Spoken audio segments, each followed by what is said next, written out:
नमस्कार दोस्तों, मैं पीके गुप्ता एक बार फिर से आपका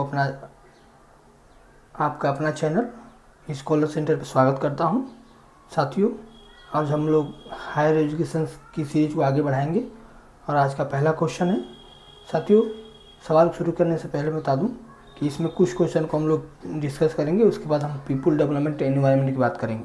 ठीक है, आज पहला क्वेश्चन है, डैश में संस्था को तर्क और न्यायशास्त्र में शिक्षा प्रदान करने के लिए प्रतिष्ठित किया गया था। साथियों, सवाल है कि कौन सी संस्था जो प्राचीन भारत में थी जिसको तर्क और न्यायशास्त्र में शिक्षा प्रदान करने के लिए प्रतिष्ठित किया गया था। तो इसका आंसर है आपका साथियों डी, विक्रमशिला विश्वविद्यालय।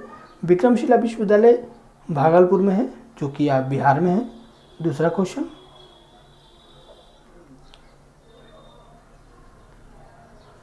अर्थशास्त्र के प्रसिद्ध लेखक कौटिल्य ने अपनी उच्च शिक्षा कहाँ प्राप्त की थी, यानी कौटिल्य ने अपने ज्ञान कहाँ प्राप्त किए थे। तो यह था आपका तक्षशिला विश्वविद्यालय, जो कि तक्षशिला विश्वविद्यालय से पेशेवर में है, जो कि पाकिस्तान में है। आगे बढ़ते हैं, तीसरा क्वेश्चन इस सीरीज का, उत्तर भारत का प्रसिद्ध सांस्कृतिक और शैक्षिक केंद्र कौन सा था। तो इसका आंसर है आपका साथियों नालंदा विश्वविद्यालय, जो कि मैंने बताया था नालंदा विश्वविद्यालय बिहार में है। आगे बढ़ते हैं, चौथा क्वेश्चन इस सीरीज का, विक्रमशिला का विहार गंगा नदी के एक तट पर एक खूबसूरत पहाड़ी पर 8वीं शताब्दी में पाल वंश के प्रसिद्ध सम्राट डैश द्वारा स्थापित किए गए थे, यानी किस शासक द्वारा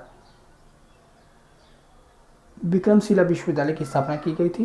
तो वो थे धर्मपाल, जो कि 8वीं शताब्दी में पाल वंश के शासक थे। आगे बढ़ते हैं, इस सीरीज का पांचवा क्वेश्चन, विक्रमशिला में कितने विद्वानों को विभिन्न मंदिरों के प्रभारी और आचार्य के रूप में नियुक्त किया गया था। साथियों, विक्रमशिला विश्वविद्यालय में 108 विद्वानों को विभिन्न मंदिरों के प्रभारी और आचार्य के रूप में नियुक्त किया गया था। इसका आंसर है बी। आगे बढ़ते हैं, अब आते हैं हम लोग साथियों पीपुल डेवलपमेंट एंड एनवायरनमेंट पर। और आज का पहला क्वेश्चन है कि क्योटो प्रोटोकॉल द्वारा मान्यता प्राप्त ग्रीन हाउस गैसों की संख्या कितनी है। जैसा कि आप जानते हैं कि Kyoto protocol green house gases से रिलेटेड प्रोटोकॉल है, जिसमें 6 गैसों को लिया गया है, जिसका आंसर आपका डी है। आइए देखते हैं कौन कौन से 6 गैस है। पहला गैस है आपका कार्बन डाइऑक्साइड, दूसरा है मेथेन, तीसरा है नाइट्रोजन ऑक्साइड और चौथा है आपका हाइड्रोफ्लोरोकार्बन, पांचवा है परफ्लोरोकार्बन एंड छठवां है सल्फर हेक्साफ्लोराइड। आगे बढ़ते हैं, नगोया प्रोटोकॉल किससे संबंधित है। तो इसका आंसर है आपका बायोडाइवर्सिटी, बी जैव विविधता से। आगे बढ़ते हैं, अगला क्वेश्चन, पृथ्वी वायुमंडल में सबसे प्रचुर गैस निम्नलिखित में से कौन सी है। तो इसका आंसर है आपका साथियों नाइट्रोजन। जैसा कि आइए देखते हैं, जैसा कि आप जानते हैं तमाम प्रकार की गैस पाई जाती है हमारे इन्वायरमेंट में। तो इसको आगे देखते हैं कौन कौन से गैस कितनी मात्रा में है। तो आपका है नाइट्रोजन 78% लगभग सबसे ज़्यादा, ऑक्सीजन है आपका 21% लगभग, आर्गन है आपका 0.9%, हाइड्रोजन है लगभग आपका 0.5% और भी गैस तमाम प्रकार की गैस पाई जाती है। आते हैं, अगला क्वेश्चन है, कार्बन क्रेडिट की अवधारणा निम्नलिखित में से किस में उत्पन्न हुई थी, यानी किस प्रोटोकॉल में कार्बन क्रेडिट की अवधारणा उत्पन्न हुई थी। तो इसका आपका है आंसर क्योटो प्रोटोकॉल। आगे बढ़ते हैं,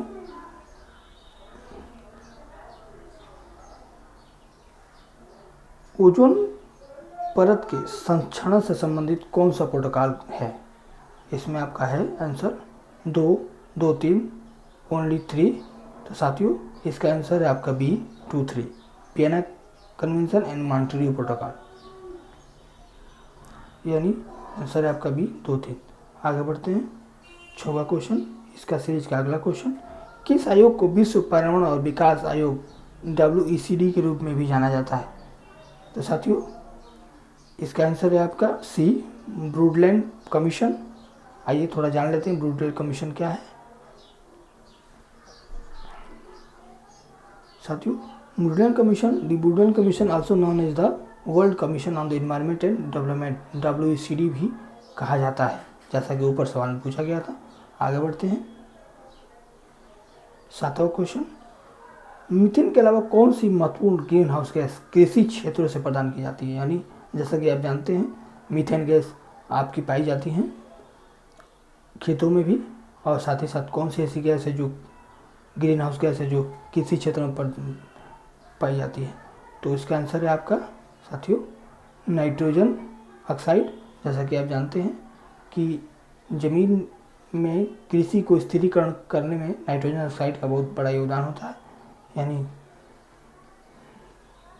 आगे बढ़ते हैं, 8वां क्वेश्चन, भारत दुनिया में पनबिजली का सबसे बड़ा उत्पादक है डैश कौन सा है? यानी इसका आंसर है आपका डी 7th, यानी भारत दुनिया में पनबिजली उत्पादन करने में 7वां स्थान रखता है। आगे बढ़ते हैं, भारत में कौन सा राज्य सबसे अधिक सोलर ऊर्जा का उपयोग करता है? यानी सबसे ज़्यादा कौन सा राज्य है जो सोलर उपयोग का यूज़ करता है, ऊर्जा का उपयोग करता है? ये आपका है कर्नाटक। ठीक है, आगे बढ़ते हैं इस सीरीज का अगला क्वेश्चन, जल प्रदूषण रोकथाम और नियंत्रण अधिनियम में किस वर्ष इसको अधिनियमित किया गया था यानी बनाया गया था? तो ये आपका आंसर है 1974, यानी आंसर बी। आगे बढ़ते हैं,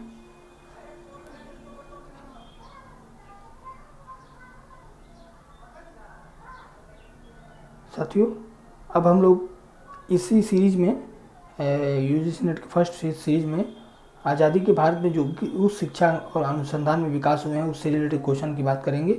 तो आज का पहला क्वेश्चन है डैश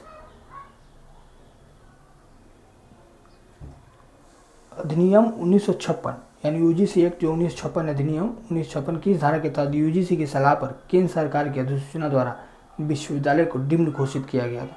आइए देखते हैं इसका आंसर। आपका सेक्शन 3 यानी यूजीसी जो अधिनियम बनाती है उसके सेक्शन 3 में इसकी बात की गई है। आगे बढ़ते हैं, डैश भारत में शिक्षा के आधुनिकीकरण और मानकीकरण के लिए भारत में स्थापित पहला विशेष आयोग था। यानी ऐसा कौन सा आयोग था जिसने भारत के शिक्षा के आधुनिकीकरण और मानकीकरण के लिए अपने भारत में स्थापित पहला विशेष आयोग बनाया था? तो आपका साथियों इसमें कोठारी आयोग है जो इसका आंसर है डी। जैसा कि आप जानते हैं 1964 में कोठारी आयोग को स्थापित किया गया था और 1966 में इसने अपने रिपोर्ट को दिए थे, जिसको आप इंडियन एजुकेशन कमीशन भी कहा जाता है। आगे बढ़ते हैं, इस सीरीज का तीसरा क्वेश्चन, शिक्षा प्रणाली और शिक्षक मान्यता के प्रबंधन के लिए कौन जिम्मेदार है? यानी हमारा जो एजुकेशन सिस्टम है, जो मैनेजमेंट और साथ ही साथ टीचर एक्रीडेशन के लिए कौन जिम्मेदार है? तो इसका आंसर है साथियों नेपा और एनसीटी। आइए देखते हैं इसका भी एक एक्सप्लेनेशन। इसका आंसर आपका डी है। आगे बढ़ते हैं, इसका चौथा क्वेश्चन, डैश भारत में मानव संसाधन विकास मंत्रालय यानी एमएचआरडी भारत सरकार द्वारा 2013 में शुरू की गई उच्च शिक्षा के विकास की एक समग्र योजना है। कौन सी योजना है? तो आइए देखते हैं, राष्ट्रीय उच्चतर शिक्षा अभियान, साक्षर भारत, टीचर ट्रेनिंग प्रोग्राम, पढ़े भारत, बढ़े भारत। साथियों इसका आंसर है आपका ए रूषा यानी राष्ट्रीय उच्चतर शिक्षा अभियान। इसके बारे में थोड़ा जान लें।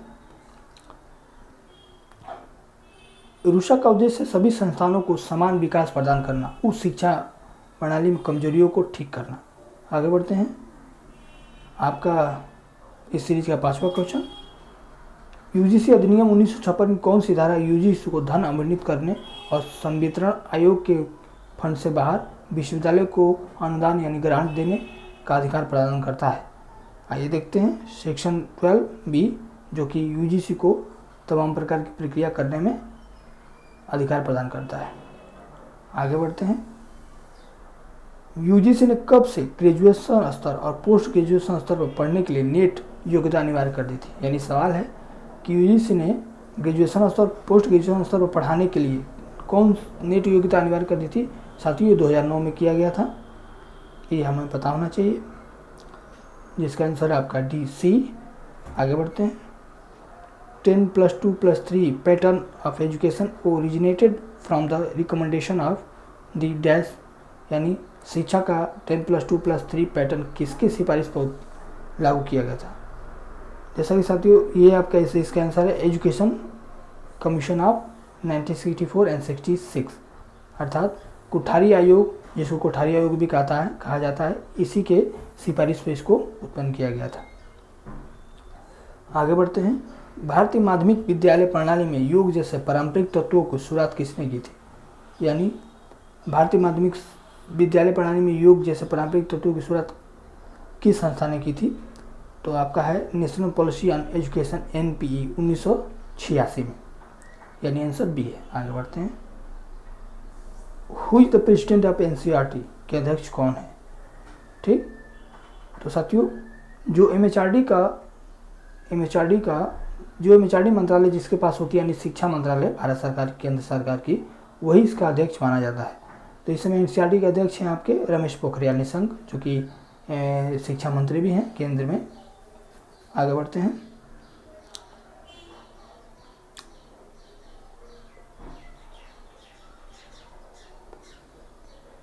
The National Commission of Women was established in 1858. Who started National Council for a Woman? राष्ट्रीय महिला परिषद की स्थापना 1958 में हुई थी। राष्ट्रीय महिला परिषद की शुरुआत किसने की थी, तो आइए देखते हैं, दुर्गाबाई देशमुख ने। तो इनसे आंसर है आपका डी।